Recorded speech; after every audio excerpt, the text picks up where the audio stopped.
what's truth? Are you tired of being so confused? You feel like you're more fucked up than the lies on the evening news. Well, just step right in. We can talk about it all as friends. And if you want, we can hug and kiss and make up for the party ends. Agree or disagree, stop offering me. 'Cause I'm everything you want, damn sure what you need. I won't tell no lies, back up all the facts with truth. And if you can't get down with that, you must be somebody's dude.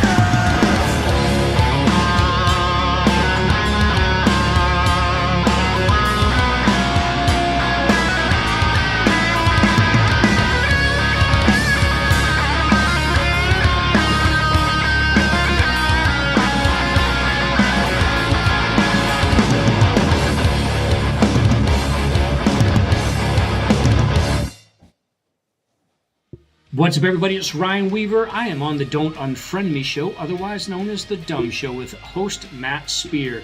You guys can find the show at The Dumb Show on social media or thedumbshow.com. What is going on, Dumb Nation? You are watching the Don't Unfriend Me show. My name is Matthew Spear. I am the host of Don't Unfriend Me. Olivia got the button right that time. Good job, sweetie. You pushed the button. Yeah, it's your job. It is my job to push the button. This is the Don't Unfriend Me show. You can find us at the Dumb Show. Look at you. She's all grown up. She's all grown up. She's all grown up. Your money and you don't even know it. That's right. Thank you very much. Thank you. Can you play a new sound effect besides the applause button tonight? Seriously, that's the. I think I like the applause better. Well, anyway, listen, it's Friday night and I'm feeling all right. It is. Everyone's like, wait a second, why aren't you wearing green? Because it's Red Friday. That's why. I'm wearing green underwear, and normally they're gray, but I've worn them so much and so often because the Avs are on a great winning streak. They've now turned green. So it all plays into its. Oh. What? It's gross. I don't know if it's gross. Yeah, it's gross. It's gross. But I'm wearing red, so it's Red Friday. Olivia, are you wearing red? No. Underwear. Hold on. I'm wearing burgundy. That's red. It's red. It's red enough. It's red enough. Red. It's Burgundy Friday, folks. Wear it. Listen, no Leroy and Amy. Why? Well, because I gave them a night off for good behavior. They've been working their asses off. It's St. Patrick's Day. Leroy looks Irish, so he's a drunk. And Amy, Amy looks Irish too, so she's a drunk too. So they need to drink, and you know, more power to them. I think it's fine. St. Patrick's Day. Were the kids wearing green today, Olivia? Ethan doesn't care. I don't know about Hayden. Why doesn't he care? He doesn't dress up for those sort of things, in his words. He never does. Kids too damn serious. I'll tell you what, folks, welcome to the Don't Unfriend Me show yet again. Tonight, we're talking about a bunch of different stuff. I want to get the chat going on, making sure we see everybody. Hi, Ashley. Ashley's here. We've got Amy on. Decent sized crowd for St. Patrick's Day. I think people are interested in the news coming up. Hi, Amy. Stop on by thedumbshow.com. Get yourself a cool shirt. You can get a Red Friday shirt. You can get coffee. You can get hats. You can get all that. Olivia's going to put thedumbshow.com in the chat notes. Click that and get 10% off by using Dumb10. Susie Woods, hello. Michelle, Rhonda, Robin's in the house. Dale is in Louisiana. You just put the t-shirt, the shirt over the chat. Oh. It's all right. You're a rookie. What do you want? All I do is push the button, and that's where it comes up. That's so what I said. You need to move it over on your That's screen. what I said. We got 2 kids out of it. Yeah. You need to move it over to the other side of the screen. I know, but listen, it gets complex. Then I'll be on Ryan Weaver or Amy and whatever. And of course, would love to get on both of them, preferably at the same time. Kristen, hello. Danny, hello. Tina, hello. Chevelle is in the house. David is here. Christine Mern. Are you missing a vowel in your name, Christine Mern? Or does MRN stand for something? Monochloride, rubleic, nitric oxide? That's not true. That's not it. MRN. Is it like male nurse? What do you mean you don't have the links? I sent it to your chat. I sent it to look at your text.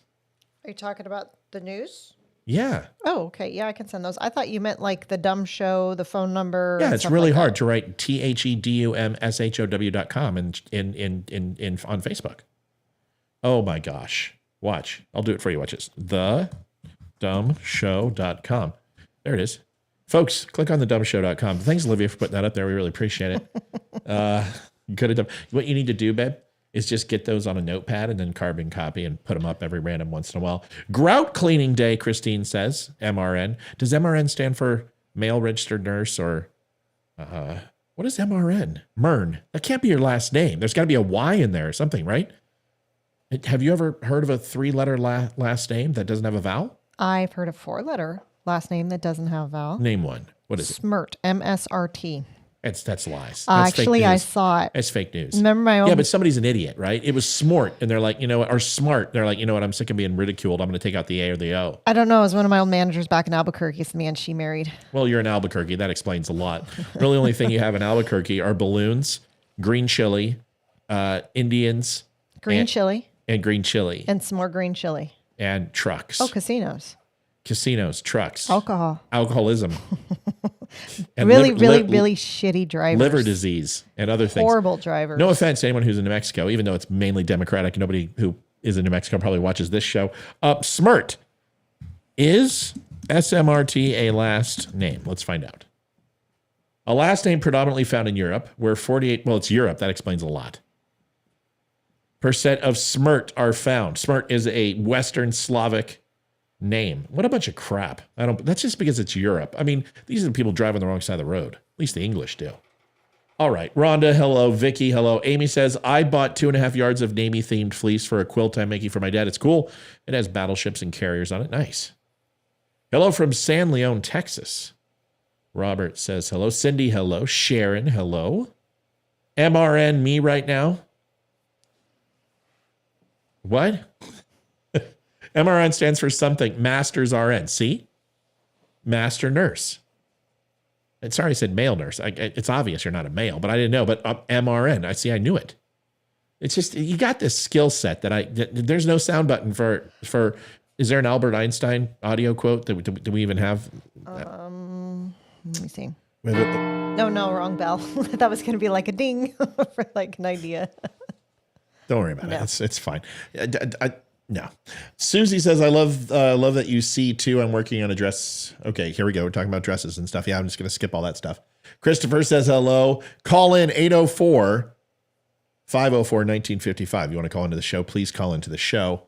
Remember that Matt can't see thread conversations. Please begin your comments with the name of whoever you're addressing so Matt and all of us can follow the conversation. That would be nice. Hi, Olivia. Hi, Matt. Hi, Colleen. Insurgents, Danny says. Huh? Amy S. Does Matt still use the Facebook link? What? Oh, like the video link if you want to call into the show? Yeah. It's just everyone's been using the phone lately. But yeah, if you want to, there it is. All right, let's get to the rest of these. Hey, Boss Bombs. Found out the Druzhba, what the frack? Antenna found at Nord Stream pipeline. Lots of news today. Whatever. Yeah, you know it's funny. And the Russian MiGs, the United States, they took down their own drone. Come on, Beth. We'll see. Well, found at Druzhba pipeline. Antenna found at Nord Stream pipeline. Whatever. We'll see. We lived on a base in Albuquerque. That wasn't that bad. Yes, it was, Michelle. You're lying. No, but you were using too much of the product in New Mexico. Nobody can ever guess my middle name. It's similar to Michelle Random. Sorry. It's Ashley Jones Rousey. So you have 3 names. You are the exception to the 3-name rule. What's the 3-name rule, Olivia? With women? They're all crazy? Yeah. And usually most women with 3 names are crazy. I think that's fair. But Ashley, that's not pointed at you. No, not at all. No, you're the exception. Carol Davis. Hi, Matt and Olivia. Everyone from Iowa. Hello. From For Whom the Bell Tolls. Absolutely, Lee. Outstanding. All right, well, let's get to it. RN is the important part. It is. BSN is a bachelor's degree in nursing. That's what I am. Okay. Vicky, good to see you. Vicky is post-op, doing much better. Talk today. Wow, the color changed to red. What happened? Colleen, I don't know. I don't, maybe a wee too many martinis. I don't know. All right, let's get to it. It's Happy St. Patrick. Jax, what are you doing in my house, young man? How are you? What's up, buddy? Welcome to the Spear household. His name is not Jax, it's Jack. I said Jack. I heard you say Jax. I can call him whatever I want. It's my house, young man. Hey, get in here. I heard you don't like St. Patrick's Day. I do like St. Patrick's Day. I don't like dressing up for holidays. The only big thing that I go is for on Christmas. All I do is wear a Santa hat. All right. All right. That's enough. Get out. Get out. Jack, we'll see you soon. Thank you. Yeah, whatever, Ethan's. So. You can talk right here. Come on vacation, leave on probation, socialist land of entrapment. Yeah, that's New Mexico. All right, let's get into this because Olivia and I have some busy things to do. I've got to find if she's wearing green so I can pinch her. Or find the button. Or find the button. Find the button. Folks, if there's this is a PG-13 shirt. Yes, my son is cute. He's awesome. What? Dude. Can I get my yogurt? Yes, you can get your... Why are you asking? Didn't you take it to Jack? Didn't you take it to Jax? We can't call him Jax. Why did you call him Jax? His name's Jack. Didn't you take it to Jack? Jack's house. I know. I said the same thing. Whatever. Just eat your darn yogurt. Okay. Oh, he answered. He's like, okay. Hello from Communist your Sanctuary children. State for Illegal Aliens and No Election Integrity, California. We call it the CSCR, the Communist Socialist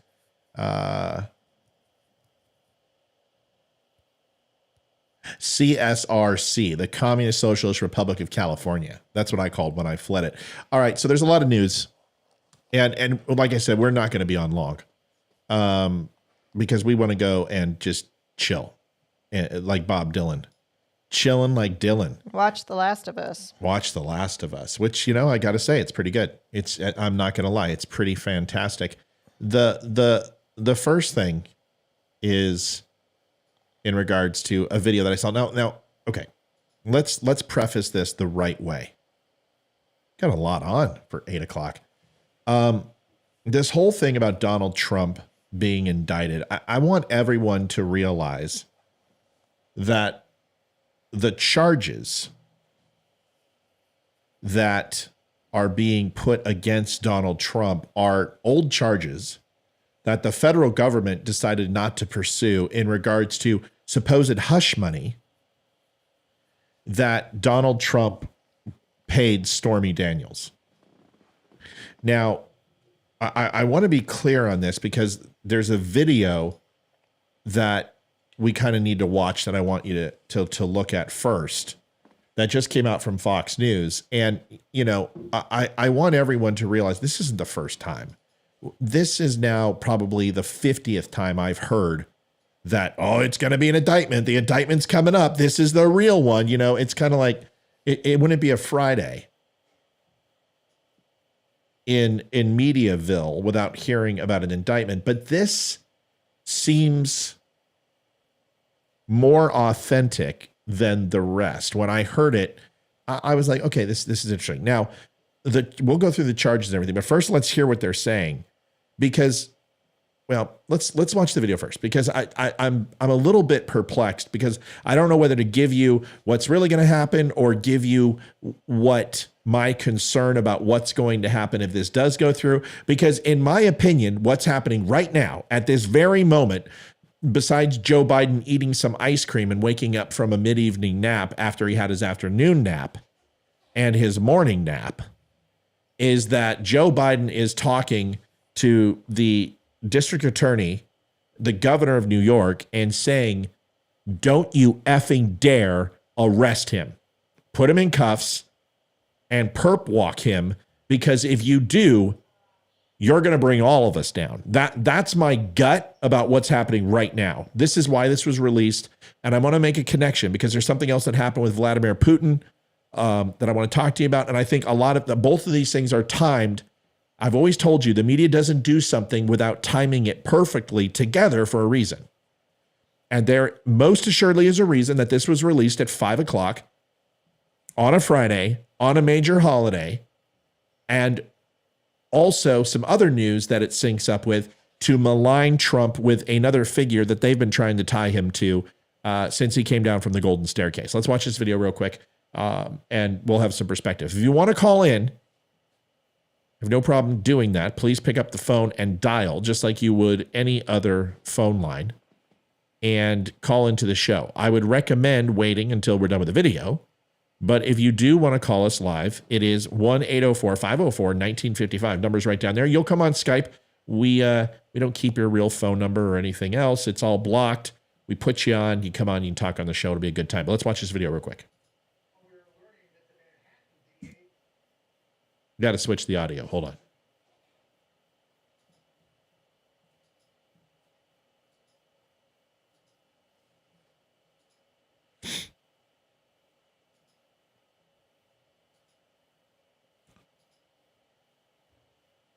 Hold on, folks. I'm having some problems with my audio.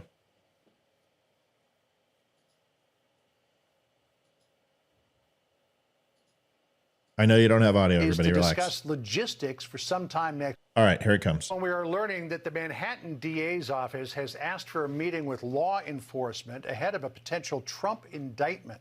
This is coming to Fox News from a source in the courts. The meeting, which was requested yesterday and has not been set yet, is to discuss logistics for some time next week, which would mean that they are anticipating an indictment next week.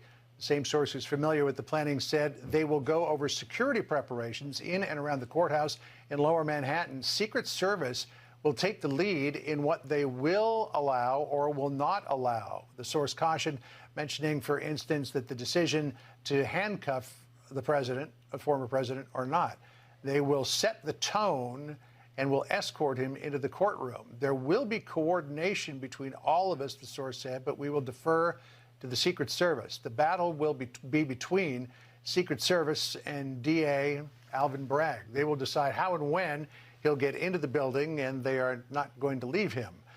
The source believes that the former president will still have to be fingerprinted and processed like every other defendant. So this is a huge development if Alvin Bragg has decided to go ahead with a felony indictment of the former president. This was a charge that the federal officials refused to prosecute on or even really pursue. This was a misdemeanor in New York that Alvin Bragg has decided to elevate to a felony, while at the same time downgrading other felonies to misdemeanors. So we'll be watching this to see how it all unfolds, to get more information as it comes in. Sandra? And John, all right. First of all, let's everyone take a deep breath. The thing you need to understand is that this shouldn't be a shock to anyone. When I said Trump was going to run again, this was going to happen. And you need to understand that there's so many moving parts to this. The first thing about this whole kerfuckle of a situation is that this is a misdemeanor brought up to a felony level, which is ludicrous. But with that, even a misdemeanor 5 or an A misdemeanor, excuse me, in certain misdemeanors, you will be arrested, you will be fingerprinted, you will be processed. And this is no exception.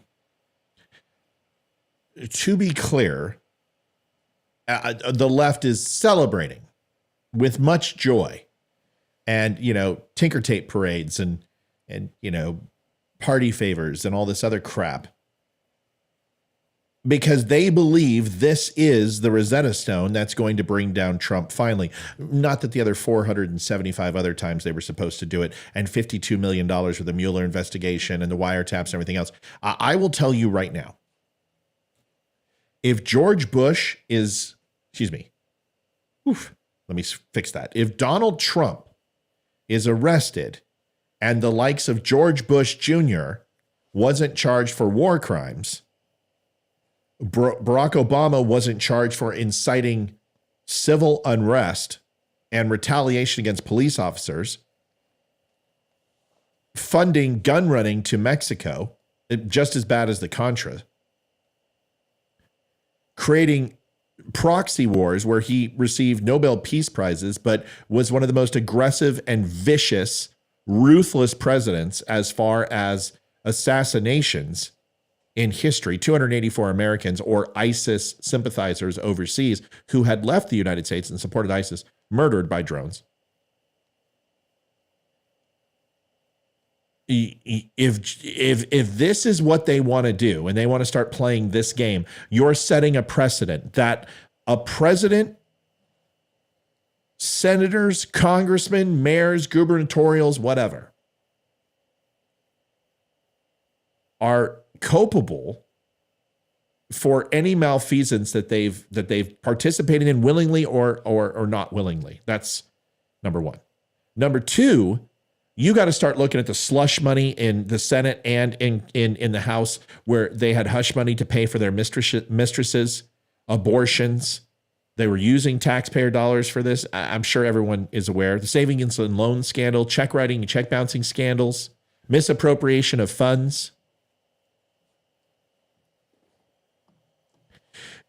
You can go back into the defense budget and look when Donald Trump went in, and also looking at misappropriation of something close to $900 billion in defense fund money that was unaccounted for over a 40-year period of time. The amount of corruption in Washington and the amount of data that's on both parties, what you should call the J. Edgar Hoover files or the Hillary Clinton files, is that if this happens and you're going to perp walk a president, the gates of hell will open up, and it will be Pandora's box, and you will see the systematic destruction of the government as we know it today. Does Schumer have the evidence on a blank piece of paper again? I'm just this isn't an exaggeration, because and it may not happen right away, but what you're talking about, it'll be a systematic escalation of F around and find out. They'll arrest Trump. Okay, well, then absolutely pushing forward with that is Fauci will no longer be the focus, and they will try to make Biden complicit in coronavirus, the misappropriation of funds to businesses, handouts and kickbacks to big Democratic donors during COVID. They'll go after Hunter Biden. They'll go after the laptop. They'll go after the big guy. They'll go after the $1 billion that was supposed to go to Ukraine, and the prosecutor had to be fired first, which he's on tape doing. It will be a gloves off. We're coming after everybody. Hold on, caller. I'll answer your call in a second. It will be a complete take the gloves off and go after everybody for every accusation, for every sense of impropriety, whether that's AOC and her campaign funding, whether that's Ilhan Omar, whether that's Jim Jordan, the accusations that happen around him. It will literally be open season on politicians, because there is an unspoken rule in the rule of politics is don't mess with me because you know I can mess with you. And the moment that you put Trump out in handcuffs,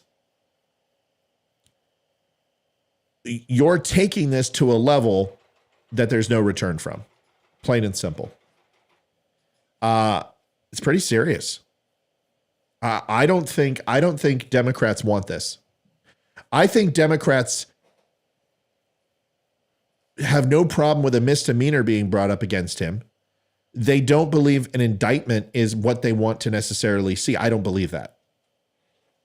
And I think they wanted to create enough negative attention around Trump. But what I believe will happen is that if they do indict him, this is going to have the exact opposite on Donald Trump. And honestly, this could be the thing that rehabilitates his image with the populace, because I think people will say, wait a second, let's do the history. You guys went after Ronald Reagan. The media was just as bad with Ronald Reagan as they were with Trump. It's just was more of it, number one. They said that Ronald Reagan had racist tropes, that he had a problem with helping the non-elite, the everyday, I don't make a lot of money, I'm a middle-class American, that he had issues with the LGBTQ community, which he did. Then you can go back to what they did to Bob Dole. You could go back and look at what they did to Mitt Romney, which I have no sympathy for him. You can look at McCain. You can look at the Bush Jr. and Sr. Throughout the last 35 years, they have systematically used the media to break down every Republican. And it's always the same thing: homophobic, racist, transphobic now, Islamophobic just a few years back. And they always malign them. Now they're doing it to DeSantis. DeSantis is a Nazi. He's alt-right, and they're breaking down his character. And people are like, wait a second now. I've got friends and family in Florida. Florida's a big farkin' place. And when you hit DeSantis like this, and they see them trying to malign him with Soros and saying that he's a part of the Illuminati and he's all of this, and they're positioning who he is because they see him as a threat, people are starting to wake up. And there are Democrats who are saying, wait a second, they did this with Trump. Now they're doing it with DeSantis. So every Republican is immediately evil. Every Republican's a Nazi. Every Republican is going to be Trump 2.0. Well, okay, what about Nikki Haley? She was in the UN. She has more of a moderate standpoint. Nope. Nikki Haley was immediately attacked by the left. And this will continue to happen. The only person they're not going to attack is Mike Pence, because they know damn well that Mike Pence doesn't stand a chance in hell of winning the presidency. Period. Full stop. And the fact that he stood up against Donald Trump. And look what Pence is doing. He's curtailing to the middle of the road by saying, well, now I'll go ahead and I'll talk to the January 6th committee. And Trump was wrong and all this. And although Pence, while he was in office, stood loyal to Donald Trump, no matter what you say, I don't care, because the receipts tell something completely different. Now, because he's running, he's now taking off the gloves and starting to play whack-a-mole with these top stories. It comes down to simply this. If you take Trump out in handcuffs, first of all, the Secret Service is never going to allow it. Their job is to protect the presidency, not necessarily the president. When they take a round from an assassin's bullet, it's not necessarily save the life of the president, because they may not like the guy very much. A lot of people did not like Obama. A lot of Secret Service, and I've spoken to Secret Service people who are on his detail, and Dan Bongino says it all the time, they didn't like him very much. Nixon was actually surprisingly loved. Kennedy, they all thought Kennedy was going to bring their entire unit down because of the things that they had to hush up. George Bush Jr., indifferent. George Bush Sr. thought he was a dick.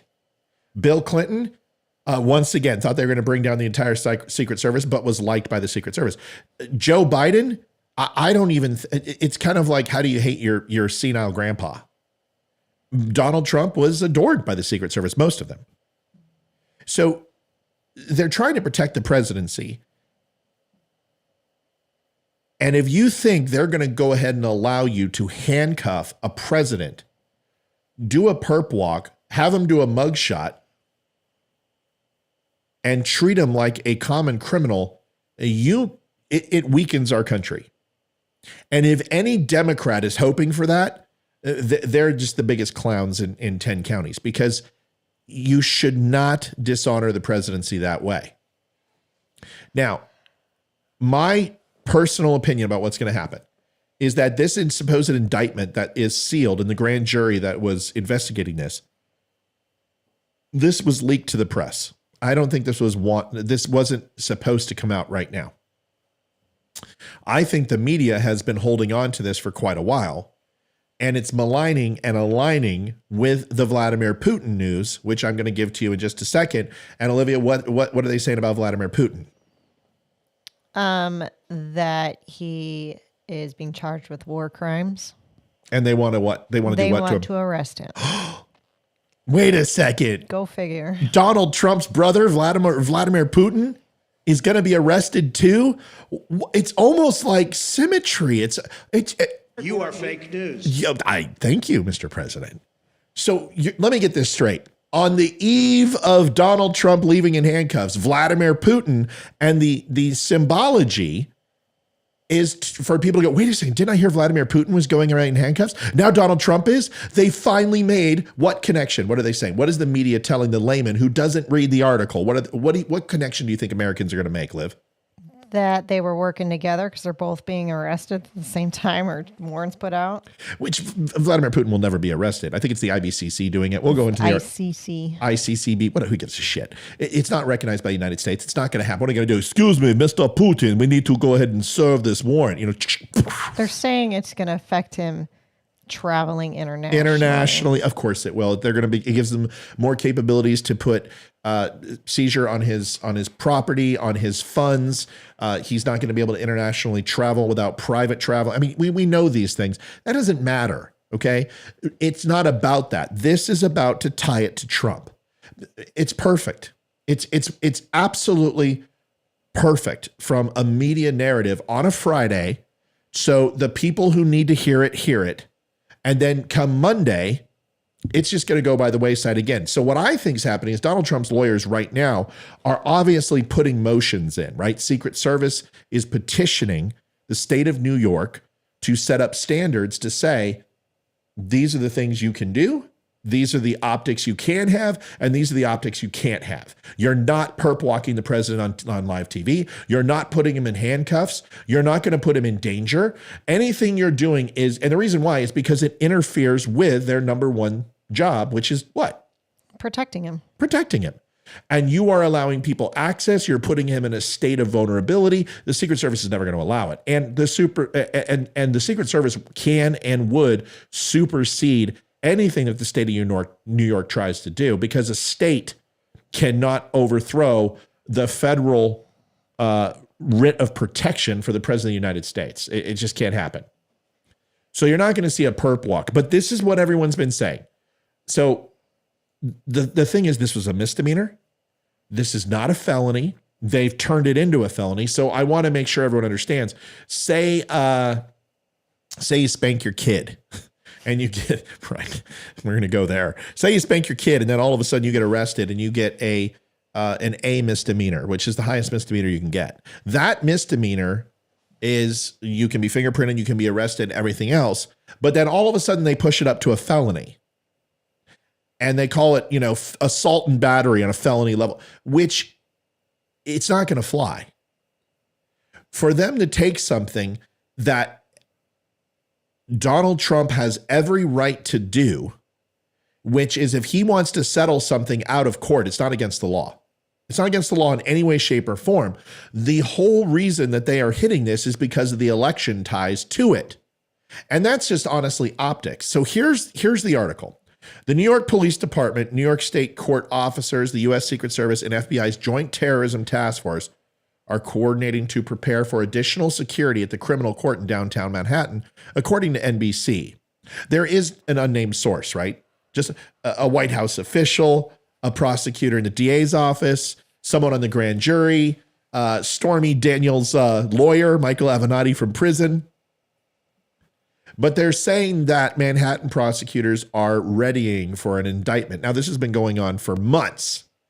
The Manhattan grand jury is weighing the evidence against Trump, requested his testimony last week, an invitation he denied, but one that signaled a forthcoming indictment. Trump could be charged with violating campaign finance laws and arranging payments to adult film star Stormy Daniels in exchange for her silence about their alleged 2006 affair, since the deal was made weeks before the 2016 presidential election. Olivia, do we have some of Stormy Daniels' work that we can show? Some videos of her adult movies, something to that effect? That we can. No, we don't. Do we have a soundbite or something we could throw in there or something from one of her movies? Let's see. Do we have any? That's right. That's Stormy Daniels, folks. What an actress. I mean, just one line deserves an Oscar. He could also be hit with a charge for falsifying business records after federal prosecutors found that Trump Organization reimbursed his former lawyer and fixer Michael Cohen for the payments and services falsely specified as legal fees. That's good luck proving that, right? Good luck. You're going to have to purposely and convincingly have enough evidence that Donald Trump knew that the money was being improperly paid to Stormy Daniels. Good luck with that. So Politicians are all talk, no action. That's fair enough. Cohen implicated Trump with, by the way, after Cohen was arrested in 2018 when he had 5 federal counts related to the scheme, telling the court that he executed the deal at Trump's direction. Now, the whole point of this will be, did Trump direct Cohen to do this? And Cohen has to prove that beyond a reasonable doubt, or the people who are prosecuting Donald Trump have to. And remember, this is an old charge from 2018. This is a long time ago and right before the 2016 election. Cohen testified twice before the Manhattan grand jury this week and met 20 times with prosecutors conducting the investigation into Trump. Daniels also met with the jury this week. Trump is saying, as usual, deny it. He denied having an affair with Daniels and his lawyers and has accused her of extorting him for $130,000 that Cohen paid her. Now, does that sound right to you, Olivia? Sorry, I'm reading comments right now. We have a troll. We have a troll. I don't care about the troll, but well, I'll get to them in a minute. They're not important. They're boring. Wait your fucking turn, trolls. I'll undress you in a second. So $130,000 Cohen paid Stormy Daniels, et cetera, et cetera, et cetera. Does it sound like they extorted Trump, or do you think he ultimately paid her hush money? Did he diddle her? Come on. I'm sure he did. I'm sure he did too. He did a lot of it. I'm sure he did He's too. cheated on every single wife he's ever And had. who cares? Because that doesn't disqualify you from the presidency. Now, if he supposedly took election campaign funds and did this, that's a whole nother thing. But people are thinking that, just like the classified documents, that Donald Trump was like, oh, I'll go ahead and take this one. I'll take this one. Ooh, this one's bigly. I'll take this one too. Versus people boxing it up and throwing it into a locked cabinet. This guy doesn't do his own laundry, okay? He's a billionaire. Just have a little bit of sense of reality here. Prosecutors have some legal hurdles to overcome in order to land a felony conviction against Trump. Falsifying business records is a misdemeanor crime in New York, and in order to elevate the charge to a felony, prosecutors must tie it to a second crime. Cohen's credibility issues are also weighing on the case. Trump's lawyers have highlighted Cohen's own felony record, which makes him a felon, along with his admission of lying to Congress. He doesn't make a very good character witness. Also, the investigation into Trump's failed deal to open a hotel in Moscow and contesting his ability to serve as a witness because there's a conflict of interest. Trump faces probes by at least 3 other law enforcement agencies into his business practices and his conduct after losing the 2020 election to Joe Biden. The Fulton County, Georgia District Attorney's Office is investigating his role in efforts to overturn Biden's 2020 win in the state. The Justice Department is also conducting 2 separate investigations into Trump regarding his handling of classified documents. Mar-a-Lago after leaving office, blah, blah, blah, January 6th, Capitol riots. Who cares? We've heard all this bullshit. So this is what it comes down to. In its most simplest form, I want to show you a picture that you can only see this here in Don't Unfriend Me show. And I'll get to my troll here. I have exclusive evidence, which was released by a friend of mine in the New York District Attorney's Office, and this is what they have on the case. You're not going to see this anywhere else except for Don't Unfriend Me. What do you think about that, Olivia? That's awesome. Are you impressed? Every day. Here's the one photograph that should be the damning evidence for Donald Trump. There it is. A giant nothing burger. No lettuce, no tomato, no onions, no mayonnaise, no mustard, no beef, and no frosty freeze shake with some French fries. It's a nothing burger. It's bullshit. It's the typical stuff that they're doing. And remember this, if they do this, that's a nice hat, by the way. If they do this, what you're talking about happening is the floodgates opening against every single politician, even the sense of impropriety. Legislation will go to a stalwart. You will not see it, even though it's not moving at anything but a snail's pace anymore. But you will see investigation after investigation, and you will see this for the next 2 years from Republicans. And then if Democrats somehow win the White House and anything from the Senate to the House, you'll see this there too. This will open it up for just round robin tournaments of who can we screw over on the other side. This is ridiculous. This is stupid. Instead, they must still be scared of Trump because out of all the things they've done, they're still trying to break the guy down. It's like if they don't keep the narrative alive, do you actually think that they think America is going to be like, we are so sick of inflation. We're so sick of the prices. We're so sick of Joe Biden's policies that we can handle mean tweets for a while. We'll just turn off the TV for 4 years, but at least my taxes will go down. At least inflation will go down. At least we won't get into World War III. Is that what the Democrats are thinking, Olivia? No, they're going, watch the birdie over here. Watch the birdie, and keeping it off of them and trying to keep any spotlight off of what they're doing and keep him in the news and pass it on to any Republican that runs. And that's why DeSantis is starting to be in the news at this point, I think. DeSantis is closing the gap too. Now, I think Trump's at 46%. I think DeSantis has 32 or something, but he was down into, 20 after CPAC and after the conference that DeSantis went to. It escapes me the name of it. But what you're seeing is that they keep playing let's victimize DeSantis and Trump. My God, it almost sets up a perfect situation where Trump could be like, could you imagine this continues? They keep breaking down DeSantis. They keep breaking down Trump. And then this whole thing, this narrative about them arguing, they go, you know what? Screw it. Let's run together. Enough. I think America is sick and tired of hearing the false promises. And I think this is what really hurt the Republican Party is this constant promise to, we're going to go after Hillary Clinton. We're going to go ahead and hold politicians accountable. We're going to do investigations on Joe Biden and Hunter Biden and people like Lindsey Graham, who are uniparty assholes, who are not Republicans, who believe that the uniparty is better for America than anything. And they're really, truly, in my opinion, not Republicans.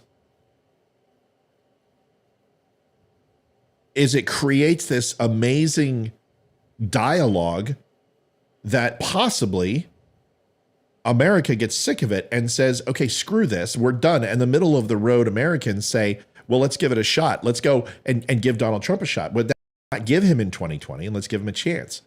I don't know. I still think Donald Trump, it's going to be very hard to get him elected. But the more that they pile on and do this, this has been shown during impeachment process. Bill Clinton took a bump after impeachment. Richard Nixon took a bump after impeachment. After Donald Trump's impeachments, his popularity went up. If you do this and you come after, this is very similar to an impeachment proceeding. It'll be on the news for the next, 12, 13 months.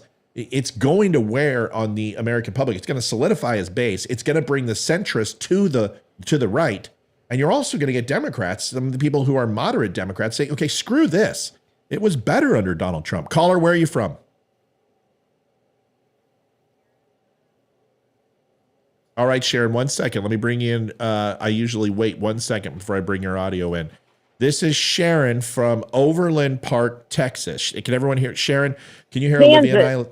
Kansas. What a Texas, Kansas, whatever. It's close enough. It's a big farkin' place. Close enough. I drove across Texas one time, and it was so gray, I wanted to slit my wrist to see color. I mean, talk about a very dark and dank, and everything looks the same place. I love the people. But the state, is there a mountain in Texas anywhere? Kansas. Sorry. See, that's why I keep saying. Actually, you went across I-70, and that's the ugliest part of the state. You go up north, there's hills, there's mountains, I'm not going to call them mountains because I lived in Colorado, and they're not mountains, but they're hills. You go south, there's some real interesting rock formations. You get away from I-70, and it's a little more interesting. All right. And your name was Sharon, is that correct? Correct. Okay. Sharon, first of all, what do you want to talk about? And hold on real quick. The troll what was the troll saying? Her name is... Oh, it's a female troll? Barbara Engo or Of course it's a Barbara. Does she have three names? DeSantis is going down. DeSantis is not even up. And of course, everyone's jumping on her and down her throat. So she's like, what's wrong, guys? Can't handle opposing views? Come on the show, Barbara. Yeah, okay, Barbara, here's the thing. It's not that we can't stand opposing views. We can't stand opposing talking points.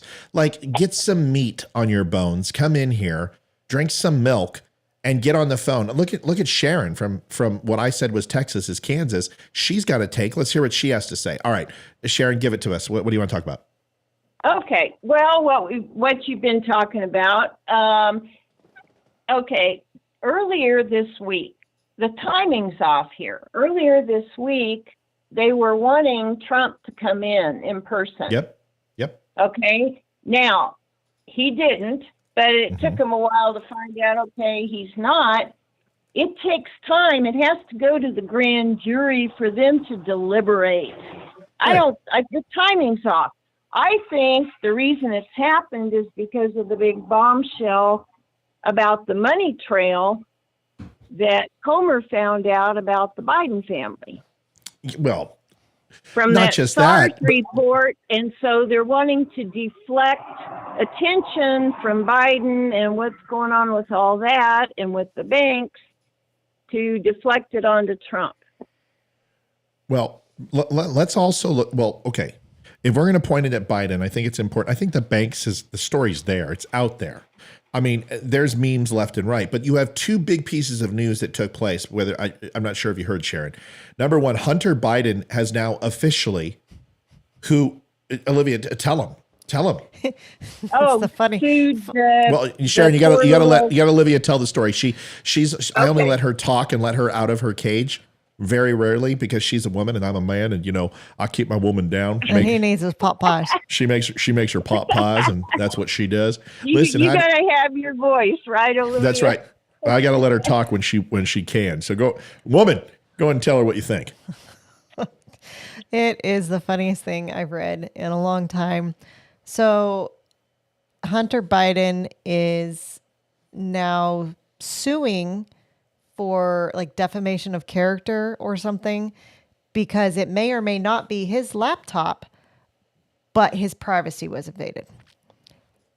So it's not his laptop, but yet he's admitted it's his laptop because he's suing for.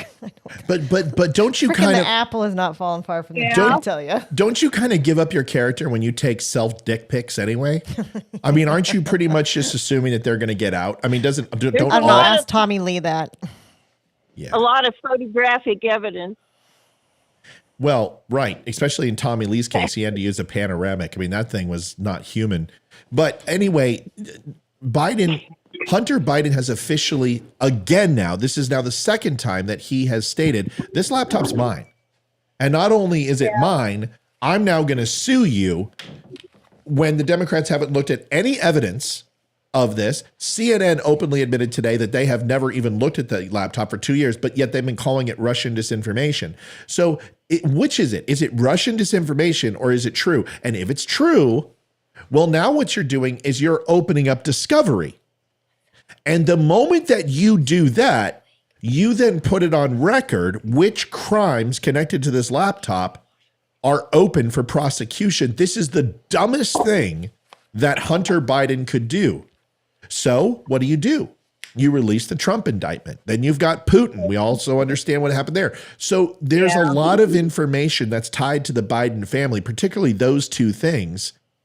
Plus, he's running for re-election, and to malign Putin with Trump makes a lot of sense. Now, I'm not saying Trump did something right or wrong. If he did, he needs to be held accountable. If they can prove that he broke the law, I've said it here 100 times, then he needs to be held accountable 100%. But you have evidence of Joe Biden blackmailing quid pro quo while he was vice president, and now you're opening up the floodgates for that. And I think this is the dumbest thing that he has done, besides taking documents home and then moving them from point A to point B. I have a theory about Hunter. Yeah, he was on drugs and everything, but with some of the information that's been on his laptop of emails he sent and from the diary of his daughter, I wonder if he isn't kind of trying to sabotage his dad. I don't know. A part of him. How much help does he need to give Joe Biden to sabotage his presidency? Joe is doing a bang up job by himself. I mean, he's already, listen, the Democrats are putting out that Joe Biden, he's historic lows and he's a historic president. He's going to go down as one of the worst presidents in U.S. history. I've got Barbara's comments. Barbara, I want everyone to slow down on picking on Barbara. She looks like a nice lady. She looks like a Martha Stewart. She's wearing a beautiful houndstooth jacket, which I think is gorgeous. She's got beautiful hair. Let's hear what she has to say. Good, she says. The house of all politicians needs to fall, ending 100 years of corruption. Okay, that's not too bad. The next one. DeSantis is going down too. He misappropriated campaign funds. I'm assuming you have receipts with that, Barbara, so please provide them to us. We would love to see it. Barbara then says he was served and will be indicted next. He wasn't served. He was notified. See, you didn't even listen to the show, Barbara. He was notified upon request to testify against himself, which any attorney worth a nickel and a gumball machine will tell you you don't testify against yourself ever. But let's assume that. Then you say tax fraud and a laundry list of other charges. If it's such a laundry list, you should be able to go ahead and spew it off. Please list, of all the things that Donald Trump has been accused of, please tell me the one charge that has been brought against him. Just one. Name one. I'll wait. You could probably do your laundry for your husband while you wait for that. While I wait for that list. Maybe Barbara. cook him a pot pie. Maybe cook him a pot pie too. What else, Barbara? She says, "What is wrong, guys?" Oh, go ahead. She needs to call in. She won't. She says, "What is wrong, guys? Can't handle opposing views." No, I love opposing views. She said, "Where's your facts?" Well, first of all, okay, Barbara. Here's the thing. You can't say where's the facts because this isn't where's the beef, right? This isn't a Wendy's commercial. You can see where the beef is when you look at a hamburger from Wendy's or McDonald's. McDonald's hardly has, that's right. Hardly has any. And Wendy's has a square patty, which is really weird, but whatever. It makes them different and unique. It's just in an 80s commercial. If you want to know where my facts are, it's simple. Please dispute or tell me what you're challenging that I'm saying. Please just do that. Therefore, if you can't do that, then everything I'm saying is a fact until you prove otherwise. My job isn't to disprove myself. That's your job. So if you want to question something I'm saying, then specifically question something I'm saying versus making blatant statements. DeSantis is going down. This isn't a WWF arena. Yo, man, Cold Stone's going down. Randy Macho Man Savage is strong.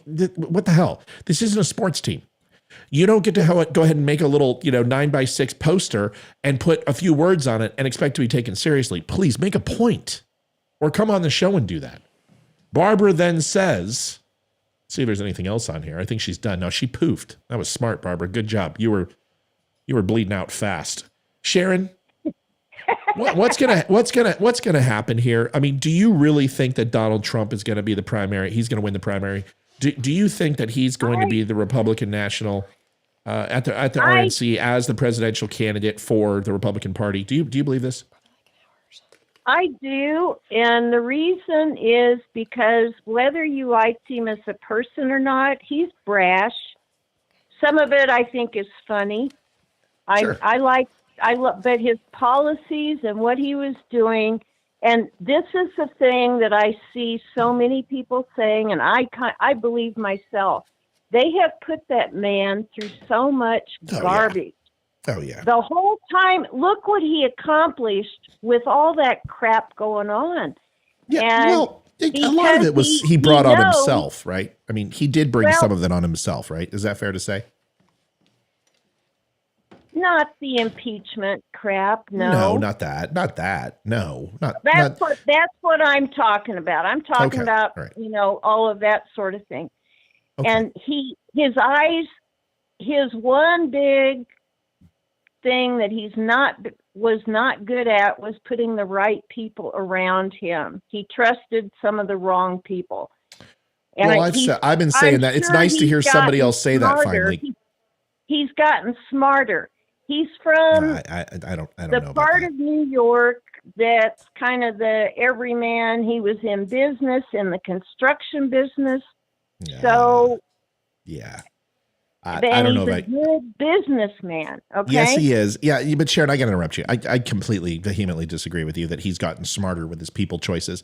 He just backed. Now, I'm not talking about the 216 Republicans that were already going to win and were landslide candidates in their districts and in their states. I'm talking about the 17 in the toss-up states. All 17 that he endorsed lost. One of them was a freaking stolen valor draft dodger, or excuse me, stolen valor deployment. I was in wartime when I wasn't. You got another person who, won't concede the election in Arizona and is just taking this and squeezing blood from a turnip. Donald Trump did not make very good choices in the primary, and the ones that were in toss-up states, he lost. He was over 17, and I don't believe he's made better choices with the people around him. Otherwise, we wouldn't be talking about Kanye West and Nazi sympathizers showing up at his dinners. Come on. Is that something? But going back to what you asked me, the fact that he's look at all the individual lawsuits, the this and the that, I agree. And he's been able to handle it. And I don't think, and like you were talking earlier, whoever, like if it was DeSantis, they're going to start in on him the same way. Oh, sure they are. And Trump has proven he can deal with it. And for that reason, and because there are some people that, now like I said, I'm a Trump supporter, but I'm not like a he's God type. Yeah, I don't get that feeling. I don't get that feeling from you. Okay, but because of what I just said, I think he will. Plus, he still has that huge base that he can relate to everyday people. Look what he did when he went to East Palestine. Yeah. Or East Palestine.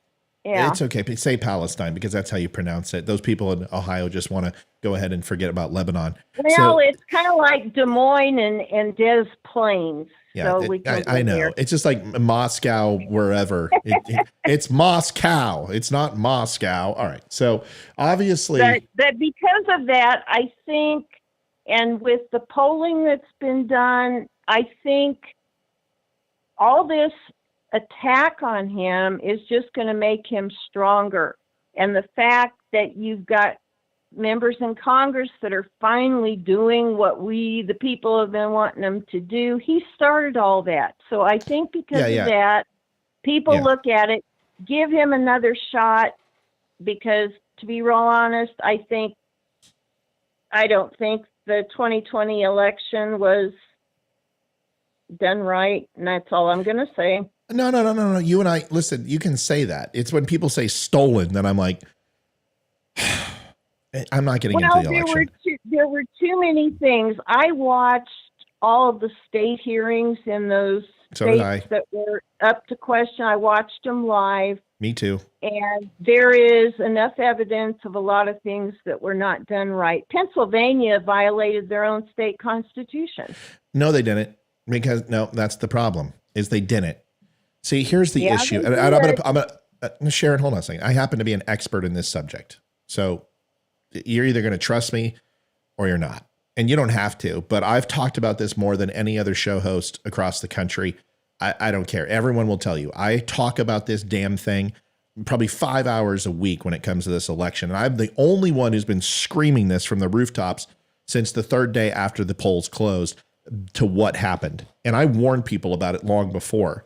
See, they didn't violate the Constitution because they used COVID emergency powers to change with emergency temporary legislation to the way that the elections were done, and allowed them to mail out unsolicited ballots to people because they made the arguments in the 7 swing states. Well, wait a second, people can't leave and can't go register at the DMV. They can't register at their local school because of COVID.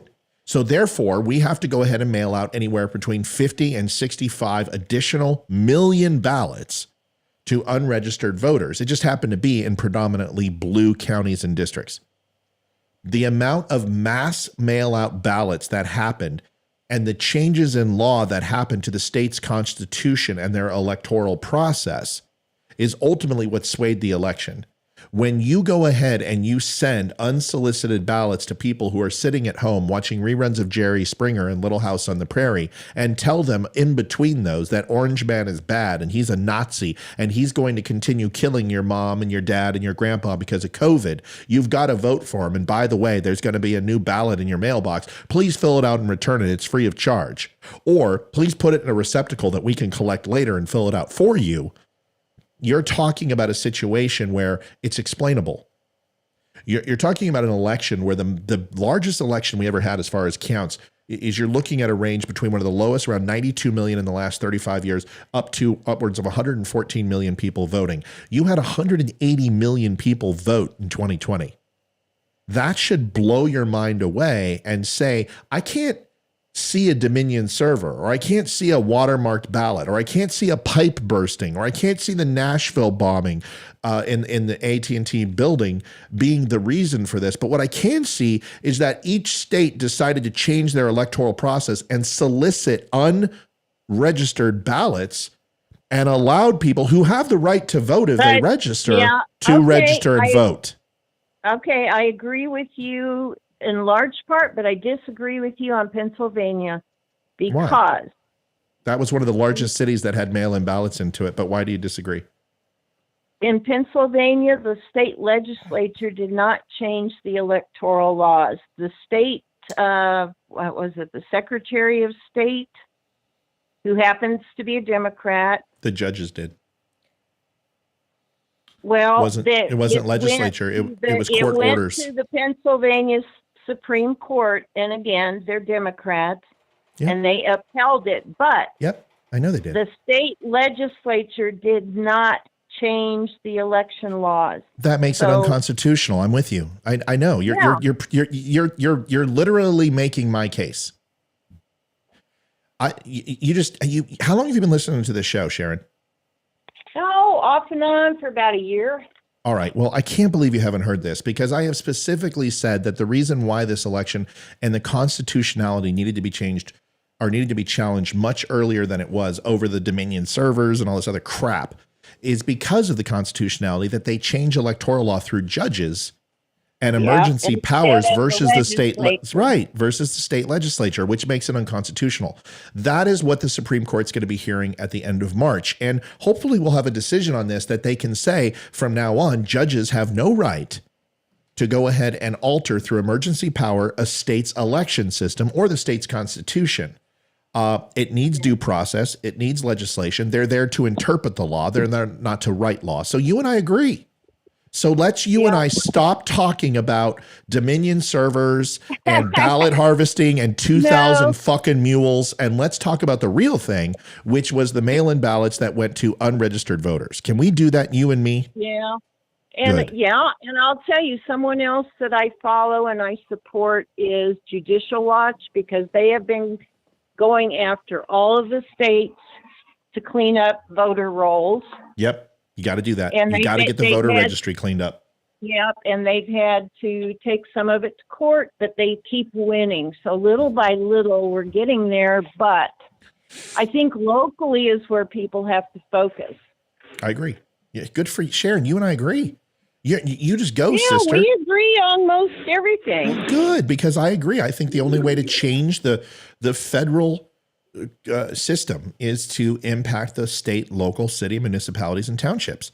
And it's running for county clerk. It's running for, the school board. It's running for city council, because that's the real change. That impacts your water, your gas, your overall taxes, food costs, who comes in, who comes out, the amount of jobs, which residential buildings, zoning laws. All of these things impact you 10 times more than who wins the presidency. In fact, the presidency really balances out. If you look at a timeline over the last 100 years, financially, policy-wise, economically, existentially, whatever, spiritually, you look at the ebbs and flows of presidency, it ultimately all balances out over a timeline, because it's a give and take process. Democrats come in and they impact infrastructure and social change. Republicans have to fix that bullshit after 8 years and then build up the military and build up our legal and our security.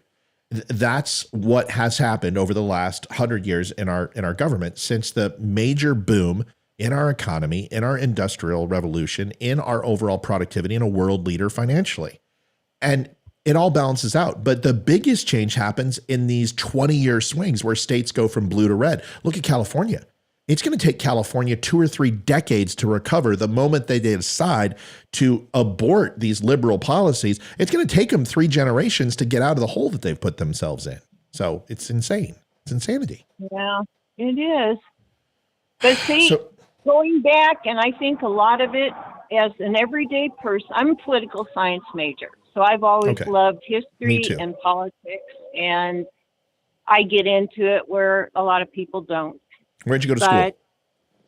I went to school at Missouri State in Springfield, Missouri. Okay.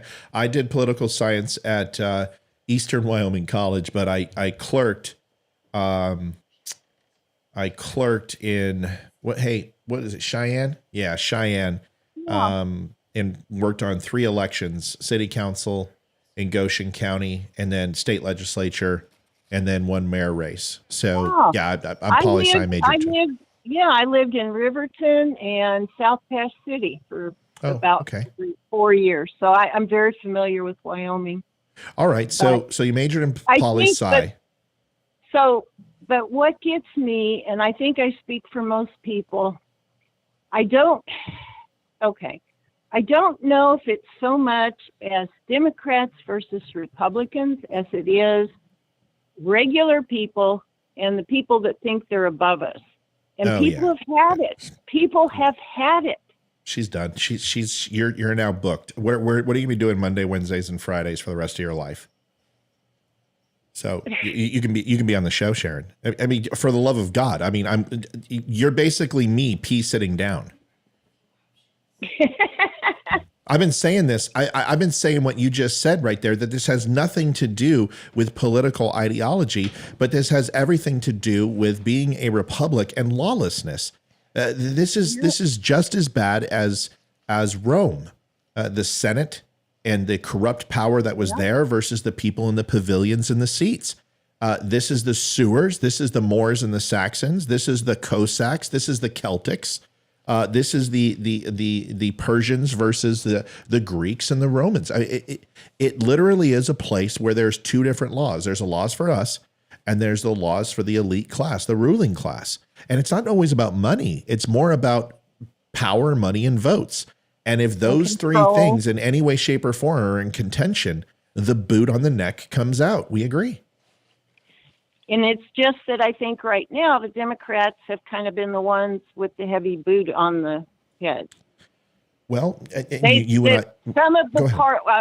not everyone in the Democrat Party. I have a daughter-in-law who's very liberal. I don't mind liberals. She and I have had some very good conversations, and they've been true conversations. We get to a certain point on certain things. We agree to stop talking because we don't want to screw up our relationship because we get along really well. Right. But there's a lot of things, if you go for what people have, and I've also been in sales a lot, so you go for what is common. You start there. And you find out most people, no matter what party they affiliate with, I'm going to say most because not all, you've got crazies out there, but right, like Barbara. Most people agree on a lot of things. It's more, to me, the parties, and I'm older, okay? I'm 67, so I've been around. I was around during the Vietnam War protests, the women's rights, the civil rights, all that stuff. I lived through all that. Yep. And it kind of makes me cry to see where it's gotten to right now. I am actually fearful for my children, my 2 sons, my grandson, of what they're going to have if we don't get back to the Constitution and just have the disagreements be about how we get to solving a problem, not creating problems and not trashing the Constitution. So Sharon, here's a question. First of all, is I agree with you. I mean, getting back to the stasis of rights is important, but if people don't know what to do those rights, it really doesn't matter. I mean, it's come to the point where we don't need a constitution anymore because ultimately people are just happy in their echo chamber. And until it affects them, they're going to be screaming out for help and assistance from the people that have been listening to them. And all those people will ignore them. There's nothing more cathartic than when I was charged with a misdemeanor a misdemeanor 7 months ago. And I looked around and my family, poof, were gone. And I was like, this is amazing how naive I was to how disassociated people are with supposedly the ones that they love, and how quickly people will abandon somebody when the work gets too hard. Now, completely all charges dropped and blown away. In fact, so convincingly were these charges of absolute bullshit, that doesn't matter. Because even if they were true, you look around and you find out you're on an island. So at this point, I think the Constitution is the most important thing in the world, but people don't care. They don't care about freedom of speech until they need it. They don't care about the Second Amendment until they need it. And they don't have the foresight anymore to assume that their side could turn against them very quickly. And as Hollywood is finding out, like Alec Baldwin, how vindictive and vicious the side that he has been standing up for all these years turned on him in a New York Minute and want his blood. There is nothing more important to the left than seeing somebody who is successful fail. Elon Musk is a perfect example. Elon Musk was heralded as a hero. Donald Trump was a hero to the left. And as soon as he spoke out in any way, shape, or form other than reverence for the left, they turned on him like piranha going after a lamb shank. So let's skip that portion and say, how do we get around it? And Sharon, the thing that you said that was most poignant to me is that when you have a conversation with your daughter, you guys kind of sidestep the thing that gets most uncomfortable. And I would challenge you and say, instead of withdrawing, that is when you should tilt forward, in my opinion. Well, no, it's my daughter-in-law, okay? Okay, whatever, daughter-in-law, sorry. So I have to kind of tread lightly I push it sometimes. I share things sometimes to kind of open her eyes to things. But I'll tell you, it over the years, and because like I said, I'm older, so I've had more time on this earth to study things and read up on things. There has been a lot of things that our government has done that I cringe. And when you are raised with an idea that this is good, it's going to take care of you, it's not going to do anything bad to you, it'd be like an abused child. It's like it shatters your conceptions. And people, I think there's a lot of people right now that their conceptions, they're starting to wake up, but it's hard for them because it's like a betrayal of everything they've ever believed. So I think you have to be sort of kind to those people that are kind of waking up and not, lambast them. But at the same time, a lot of people have been too nice and just letting things slide without speaking back at it, which I think I'm finally starting to see, and I cheer. It's like, yay, finally, get some balls. Whether you're a guy or a gal, get some balls. Right. I told that to my wife. I told my wife, get some balls. And she's like, I'm a woman. I don't have any balls. I said, well, nowadays you can. So here's the thing. What I want to be clear what I was saying, because immediately you did exactly what, no offense, for 67 years, you've got a stigmatism here that needs to be reduced. Is the moment I said you should tilt into conversation that's tough like that, and you're like, yeah, but my daughter, I have to be careful. No. That's not what I said. What I said was, you have to have that conversation, and you need to find a way not to convince her of your side, not to convince her of your points, but find it in yourself to shut up for a minute and listen to her deranged and delusion points, so she will then have the same affable approach to listen to yours. And that's where compromise is made. See, positive intent, you hear about this all the time in the corporate world. You need to give me positive intent. Fuck that, Sharon. That's not what it means. It means you need to assume I'm coming from a positive place in order for us to have a conversation. Positive intent isn't for me to give to you and say, well, she's coming from a positive place, because that's impossible, because I don't know where you're coming from. Where it is that you have to find a way to navigate through that and assume that what I'm saying is coming from a positive place in order to navigate the hurdle for conversation. Because if you don't like the other person sitting across from you, or you don't find value in what they say, then you'll never listen to them. And you can pretend you're hearing, but ultimately you're not. You're going through the motions. As a society, we have to make ourselves uncomfortable. We have to stop not listening to the other side. We need to let them say that shit. We need to let them finish. We need to allow them to do that in order for us to counteract whatever's wrong with them in the first place. And here's the cool thing, Sharon. You may find that the person you're talking to and your daughter is full of shit 99.9% of the time, but it's that 0.1% that is going to give you so much admiration for her when she's right and you were wrong. That is a very difficult thing to navigate. I do it every night on my show. And most of the time, I'm right. But there have been times I've been wrong, and it has been the biggest lessons that I can recall. I can't tell you how many times I've been right, but I can tell you how many times I've been wrong on this show. And it definitely creates a level of humility that this country needs that we don't have right now. And I'm sorry I was so preachy, but that's just my gut feeling. Yeah, well, we wade into the waters, I'll put it that way. And then she's getting upset, and usually she's the one that wants to end the conversation. So Right. I do, out of respect to her, because we do listen to what each other has to say. And that's how we have found a lot of common ground on political or cultural type things. And some things we just say, okay, we're going to have to agree to disagree. Yeah, and I we're disagree okay with that. You know? I disagree. Sharon, see, that's why we are where we are, is because people accept something that's not true. Listen, you can't. You need to set the parameters of the conversation and set the boundaries. And you just told me she listens to me and I listen to her. Well, you just told me that's not true. She walks away from the conversation. So she's not listening to you. So something is wrong in the communication style, Sharon. She listens to a point. Well, then she's not listening.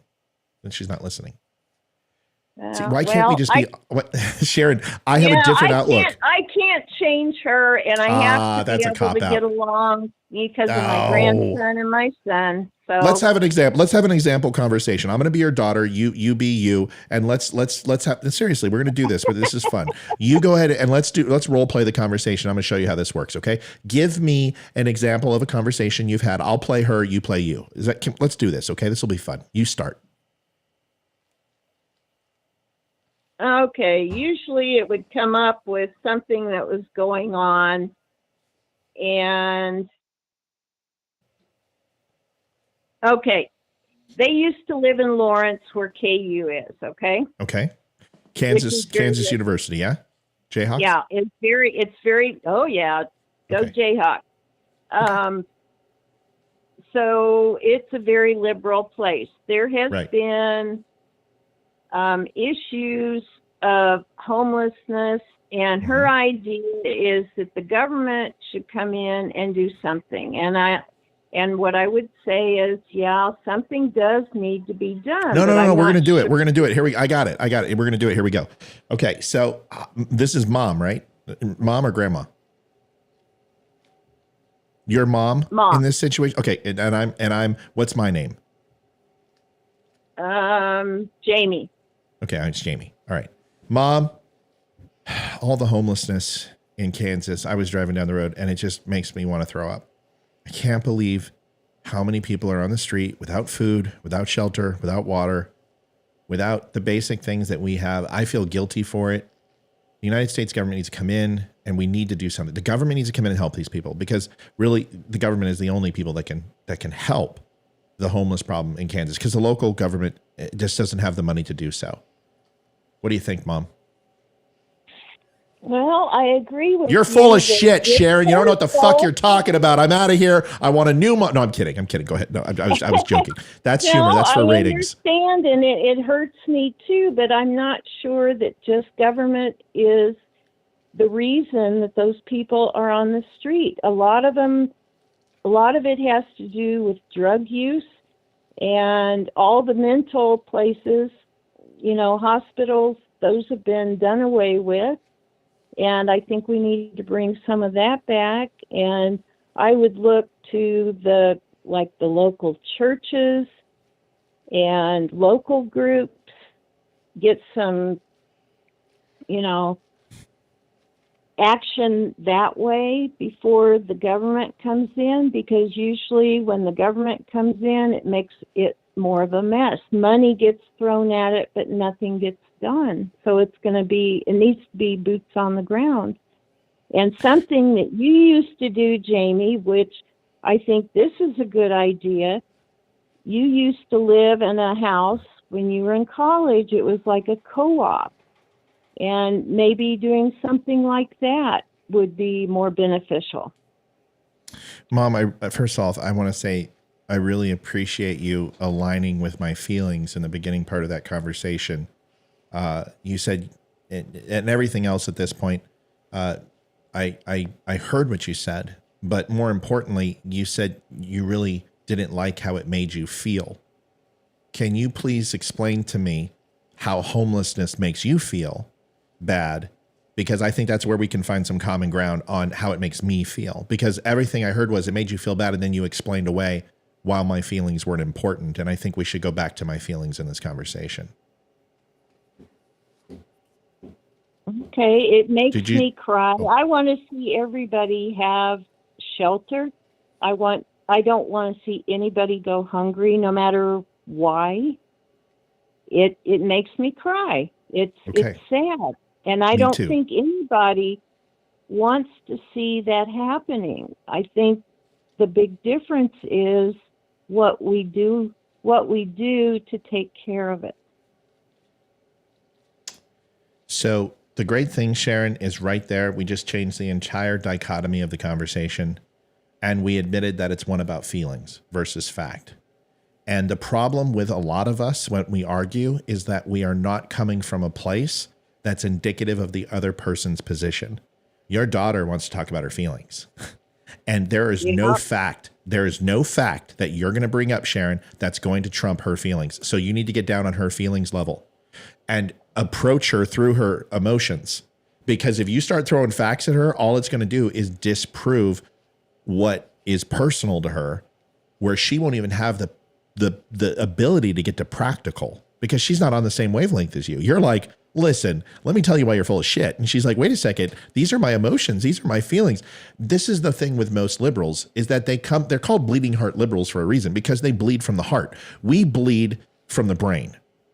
And the heart is important to us, but it doesn't guide us. So you have to define in a conversation with your daughter whether you're coming from an emotional place or a factual place. And I'm telling you this, 9 times out of 10, it's going to be emotional. You're going to have to start there, and you've got to dignify her emotions. You got to address it. Listen, let me tell you why homelessness means, and it makes me feel a certain way. If it was me and it was my daughter, I would say, well, that doesn't make me feel bad. When I see people on the street, actually, I have very little feeling towards it. That's a completely different reason why you guys can't get along. I'm not saying I feel that way, but you can align with her and say, I acknowledge and I understand your issue. And I'm going to assure you that I'm going to be on the same wavelength. And now I'm going to go ahead and, acknowledge, align, and assure through the conversation that I respect your emotions. Then it allows you to ask her permission and say, okay, well, now that we've established that, can I go ahead and give you some reasons why I think the government would be a detriment to the homeless problem? And once you do that, I'm telling you, you guys can have that. You need to learn how to have a conversation. I'm not a therapist. I've just had hundreds of thousands of conversations with people about stuff like this. And there is a very simple way to address it. Is it emotion or is it fact? Identify which one it is and get on their wavelength. And I promise you, the personal shit will stay out of the conversation most times. That's just my advice. Okay. All right. You're smarter than me. You've been around 67 years. I don't know shit. I'm a youngin', but try it and see if it well, changes. I wish I did not know a lot of the things that I know. I'll just leave it at that. Well, right. But that's the problem with being older, is you're coming from a place of wisdom. And these are kids. They don't know what the fuck they're talking about. I mean, my dad didn't even talk to me till I was almost 40. I mean, talk to me, like really talk to me. Because he's like, you don't know what the hell you're talking about. Go out and live your life. But he started to listen to me after I got some experience under my belt. So she'll come around. I mean, trust me, listen, usually liberals wake up, who are younger liberals. They wake up and realize once they have something of their own that they don't want to give it away. Maybe she'll be the same way. But anyway, I hope you find it. Sharon, it's been a great call. I'm sorry I said you were from Texas, and thank you for reaching out and calling. We appreciate it. All righty. All right, lady. We'll talk to you soon. Call back some. Okay. All righty. Bye-bye. All right. Fun conversation. Good. I hope that Jamie and her have Olivia, you've been on the other side of conversations. I wish I did. Lady. You've been on other sides of conversations with me like that. How are they? I don't have conversations with you like that. What do you mean? I don't talk to you like that. I don't. What do you mean you don't talk to me like that? Well, we don't have conversations about government and stuff like that. We did this morning. When? We talked about, I don't know, whatever's on the news. We were talking about it this morning. We talk every morning about politics. What the hell are you talking about? No? No, I don't remember. This is probably why we don't talk. Luckily, you're good. It's luckily, you're good looking. It's not my thing. All right. Anyway, folks, listen. I would encourage people, and not to get too preachy, is most of the problems that we have, you need to identify early and often, is somebody coming from an emotional standpoint or a factual one.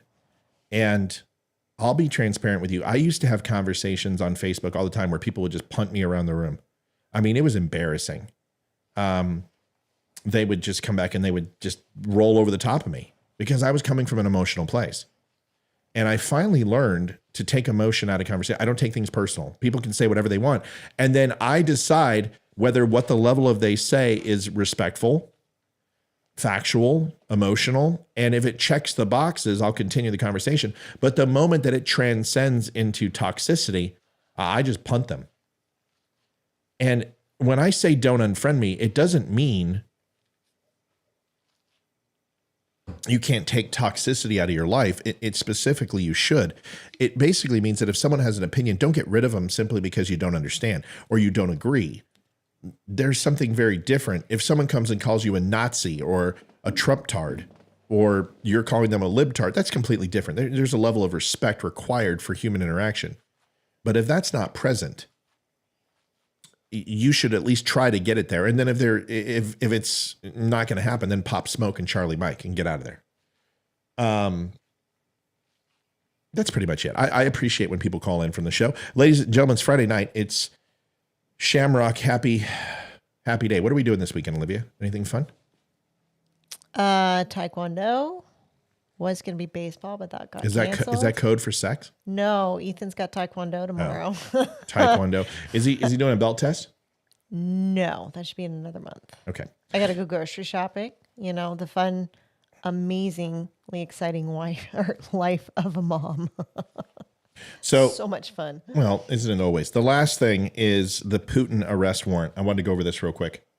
The International Criminal Court, go figure, on the day that Trump's indictment is handed down, has an arrest warrant for Vladimir Putin. The court alleges he is responsible for war crimes and has focused his claim on the unlawful deportation of children from Ukraine to Russia. It says the crimes were committed in Ukraine from 24 February 2022 when Russia launched its full-scale invasion. Moscow has denied the allegations and labeled the warrants as outrageous. Now, it's interesting because a lot of the Qers and the people who talked about bioweapon labs in Ukraine and the Azov battalion were saying that Ukraine was one of the biggest sex traffickers and human traffickers in the world. Of course, they never mentioned the tie to Russia. I wonder what they're feeling now. I wonder if they're like, oh, shit. It is highly unlikely that much will come of the move. The ICC has no powers to arrest suspects and only exercises jurisdictions within its member countries, and Russia is not one of them. However, it could affect the president in other ways, such as being unable to travel internationally. I don't think Putin is going to be traveling internationally anytime soon. I think he's a little worried about what's going on in Ukraine and would make him a target outside because of other allegations of war crime outside of Russia. ICC said it has reasonable grounds to believe Mr. Putin committed the criminal acts directly as well as working with others. It's also been accused of him failing to use his presidential powers to stop children being deported. Russia's Commissioner for Child's Rights, Maria Lvova-Belova. What the hell? That's a mouthful. Sounds like a porn name. It does. My name is Maria Lvova-Belova. Get your clothes off. Can't hit the mic. I know. What? Your voice needs to be a little bit higher there. Kind of sound like a... Oh, yeah. It's like, what's your name, sweetie? Bob. Right. Last September, Miss Belova. It's hilarious. Complained that some children moved from the city of Mariupol, spoke badly about the Russian president, said awful things, and sang the Ukrainian anthem. All right. Comes down to this. And nobody's going to arrest Vladimir Putin. If his own country doesn't do this, then trust me, the ICC isn't going to get this. Any day that the Russian citizens want to rise up and snatch Putin would be fine with me. Let's get this over with. I'm sick of this fucking war. Let's just get it over with. Let's have Ukraine, half of it be cut off and give it to Russia, or let them, perform a coup d'etat and replace Putin, one or the other, so we can stop sending 150 billion. I mean, we need to send it somewhere else, obviously. It's not going to go into the United States. Maybe Egypt this time, or the Congo, or Somalia. Liv, you got anything you want 1 minute before we're out for the weekend and say goodnight to all the dumb nation? It was fun to talk to everyone. Oh, hold on. Amy says, Dish Network system was cyber hacked, so millions of their customers are experiencing viewing issues. Millions? Does Dish Network have millions of customers left? Are you kidding me? Really? When you call the number, it refers you to the website. The website isn't working. It's a 3-hour hold time only to be told the system is down and refers you to the website. There you go, folks. Here's the recommendation. Get rid of Dish Network and get Fubo. Liv, tell them all about Fubo TV. I'm not getting paid for it. Just tell them about Fubo TV. It's a streaming network. Oh, thanks, Liv. Are you just not into this tonight? I mean, I'm trying to get you to participate, but you know what Fubo is. You've been on the phone with them for like 70 hours. Can you tell? I've never called Fubo. Okay. It's Xfinity. So you're not going to tell them about Fubo? Fubo is just a streaming cable network. My God.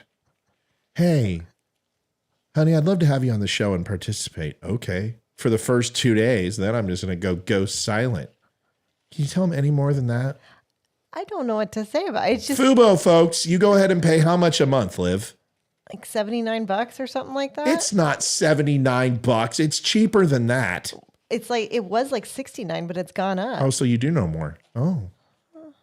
Folks, Fubo is a streaming service that you can get through your Apple TV, through your Fire Stick or whatever, your Android-based TV, and it gives you all the channels. Fox is on there, CNN if that's your cup of tea. You can get your sports games, your movie packages, all of that. It's really cheap and it's all digital. You don't need any special equipment. I am not being endorsed by Fubo, but it's a hell of a lot better than Xfinity that charges like $130 a freaking month. Yeah. I mean, that shit's ridiculous. So, and then you can also Sling TV is also a good option. That was cheap. That was like $49 and you get all the channels. Yeah, Sling's cheap. There's also Peacock and Hulu sucked. Hulu's horrible. Hulu, but Peacock awful. wasn't bad. If you have Xfinity Internet, and their Peacock TV was actually fairly. There's another one too. I just can't remember the name of it. Was it Xfinity Stream or something that was fairly cheap? Yeah. It was until it was supposed to be $5 a month until we called them, and then it raised to like $185. Oh yeah, that was too much. All right, folks. Well, that's pretty much it. Now you get.